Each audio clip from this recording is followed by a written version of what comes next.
Atenção! Vai começar agora uma teleaula de automação do curso profissionalizante. Este módulo tem um total de 20 aulas. Hoje você vai assistir a teleaula número 4. Bons estudos!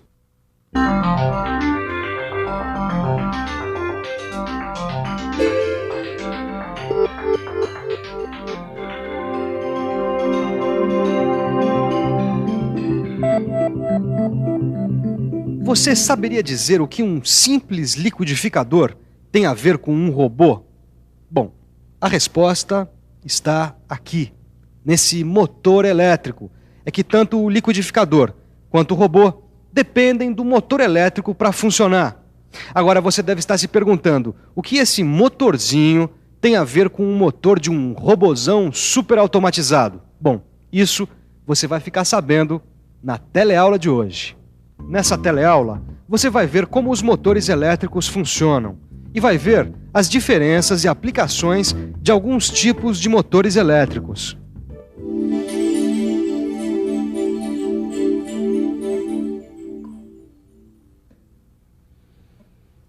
Você sabia que o motor de um liquidificador funciona parecido com o motor de um robô? Não é mesmo, mano? É isso aí, Torquato. Tanto um quanto o outro funcionam convertendo energia elétrica em energia mecânica. Por exemplo, se eu ligar esse liquidificador, as lâminas giram. Ou seja, a energia elétrica se transforma em movimento, que é a energia mecânica. E essa transformação de energia elétrica em energia mecânica é uma característica de todos os motores elétricos, inclusive dos que fazem o robô funcionar. Assim como no liquidificador, os motores do robô também funcionam utilizando a energia elétrica. Só que, como na maioria das máquinas, o motor elétrico não gera energia. Ele apenas transforma a energia elétrica em energia mecânica. Mas como será que funcionam os motores elétricos? O funcionamento dos motores elétricos se baseia no princípio físico da ação do campo magnético. Princípio físico da ação do campo magnético. Na verdade, o que esse nome todo quer dizer é bastante simples.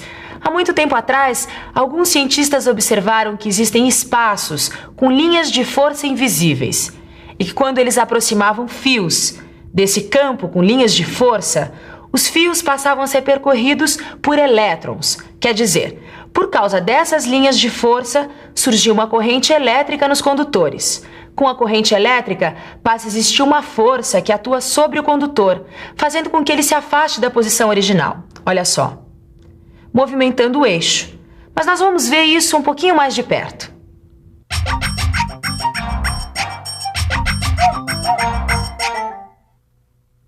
Os motores elétricos sempre têm duas partes principais, uma peça fixa, com ímãs ou fios, e outra peça móvel. Quando um fluxo de corrente elétrica passa pelo fio condutor, são formadas as linhas do campo magnético, que por sua vez gera corrente elétrica. Aí, os campos magnéticos que têm uma mesma polaridade se repelem, e os campos magnéticos com polaridade diferente se atraem, levando a peça móvel do motor a se movimentar, transformando assim energia elétrica em energia mecânica, ou melhor, em movimento. Você viu que o objetivo de um motor elétrico é sempre criar algum tipo de movimento. Seja o movimento que faz as lâminas do liquidificador triturarem as frutas, seja o movimento que faz o robô se mexer. Você viu também como é o funcionamento básico de um motor elétrico. Vamos dar uma olhada agora no jeitão das peças de um motor. Essa peça, por exemplo, é o estator, a tal da parte fixa do motor, que normalmente tem campos magnéticos fixos ativados por esse eletroímã, que são fios enrolados como bobinas. Esse aqui é o rotor, a parte móvel do motor, que fica encaixada no estator através desse eixo que serve para transmitir o movimento. Grande parte dos rotores tem bobinas que são enrolamentos de condutores, ou melhor, enrolamentos de fios. Quando as bobinas são percorridas por correntes elétricas, elas criam linhas de campo magnético e por causa da polaridade do campo magnético do rotor, ele se movimenta girando. Essa parte do rotor, chamada de coletor ou comutador, liga as bobinas do estator à corrente elétrica. E essas escovas são os contatos do comutador. Escovas, contatos do comutador.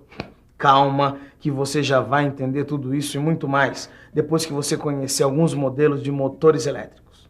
Mas antes disso, vamos ver um outro conceito que vai te ajudar a entender melhor tudo o que você viu até agora.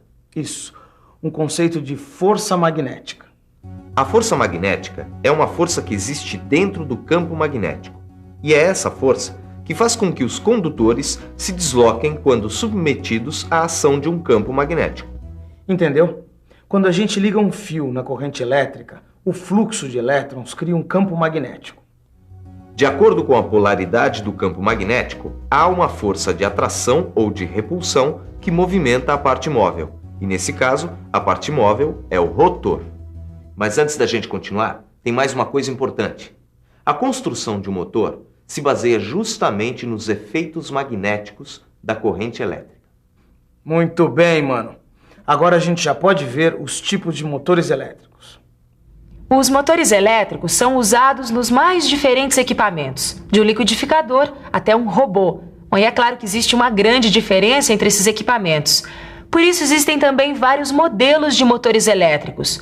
Os motores de corrente contínua, por exemplo, são usados em guindastes, elevadores, locomotivas, bondes, estamparias e máquinas-ferramentas. Uma das características desse motor é que no lugar de ímãs no estator, ele tem peças polares. Além disso, ele tem 2 escovas de grafita ligadas a estes fios, que ficam presas no estator, recebendo a tensão contínua que alimenta o motor. Mas e o motor do liquidificador? Será que ele é muito diferente do motor de corrente contínua? Os liquidificadores, assim como as enceradeiras, os aspiradores de pó, as serras, as lixadeiras, são movimentados por motores universais de corrente alternada. Esses motores recebem esse nome porque eles podem funcionar tanto com corrente alternada quanto com corrente contínua, o que faz deles motores bem parecidos com os motores de corrente contínua, que você acabou de ver.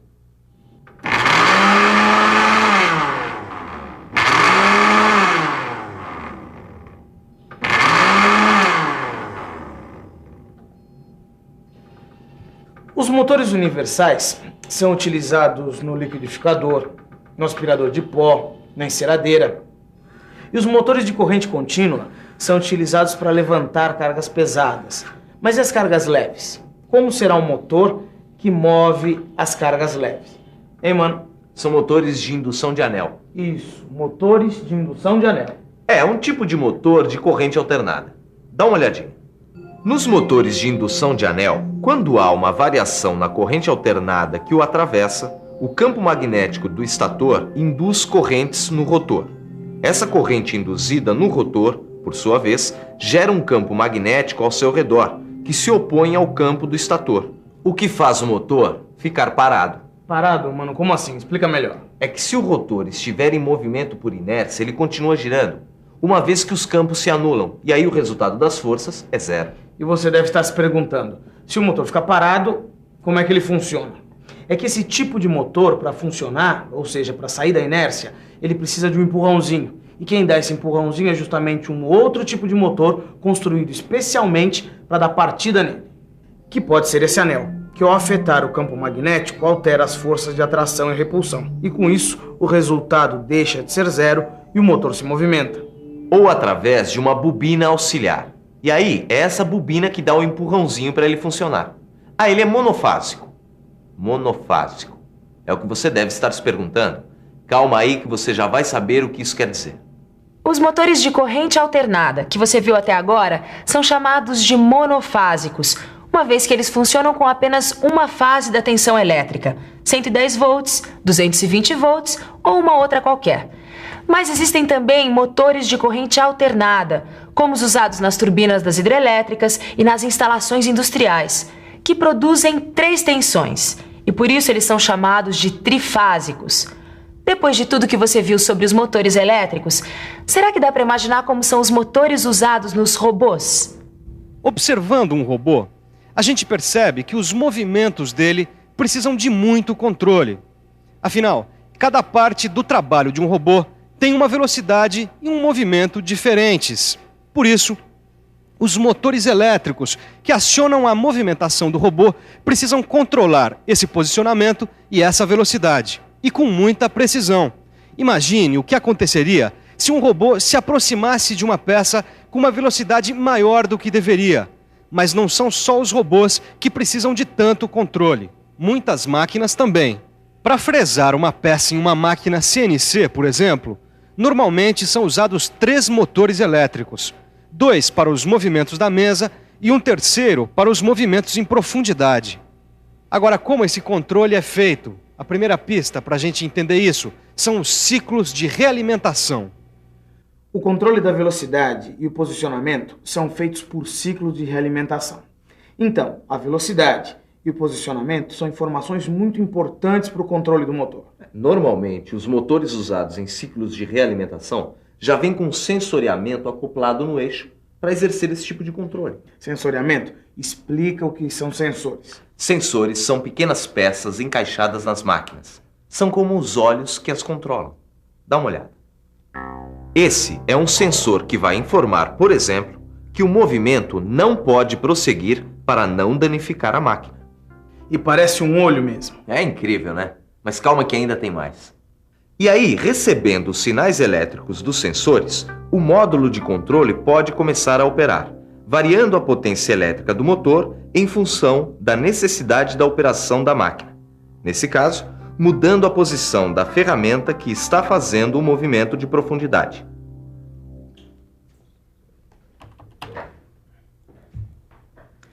E aqui, finalmente, o computador entra na nossa história. É um computador que normalmente compara os valores das tensões elétricas e do controle de tempo para saber quando e como mudar a operação da máquina. Mas é claro, para fazer todos esses cálculos, o computador precisa de um programa especial. Isso, um programa especial que seja capaz de receber os sinais mandados pelos sensores, comparar esses sinais com valores pré-estabelecidos e, finalmente, devolver os sinais que vão controlar o motor, fazendo o motor acelerar, desacelerar, parar. É isso aí, tudo isso através dos ciclos de realimentação. Só que os ciclos de realimentação realizados com sensores, na verdade, são bem mais complicados do que parecem. É que, para girar um motor até uma posição determinada, com uma velocidade controlada, são necessários equipamentos bastante sofisticados. Por isso, existe um outro tipo de motor para essa função. É como esse que está funcionando aqui. É um motor de passos, que gira a partir de combinações pré-estabelecidas e funciona com corrente contínua pulsante.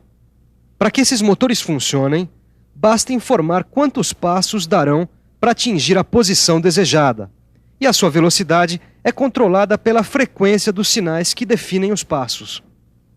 Só que, apesar de tão sofisticados, os motores de passos ainda têm uma potência bastante pequena.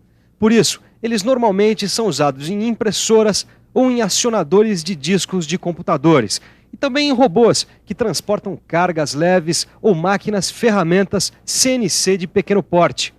Então, deu para entender o que um liquidificador tem a ver com um robô?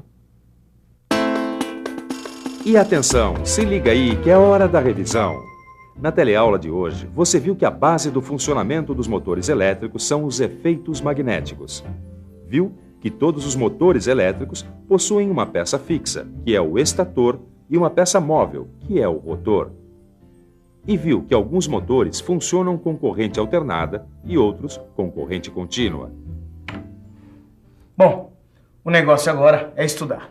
E no seu livro você vai encontrar muito mais coisas sobre motores elétricos. Até a próxima. É.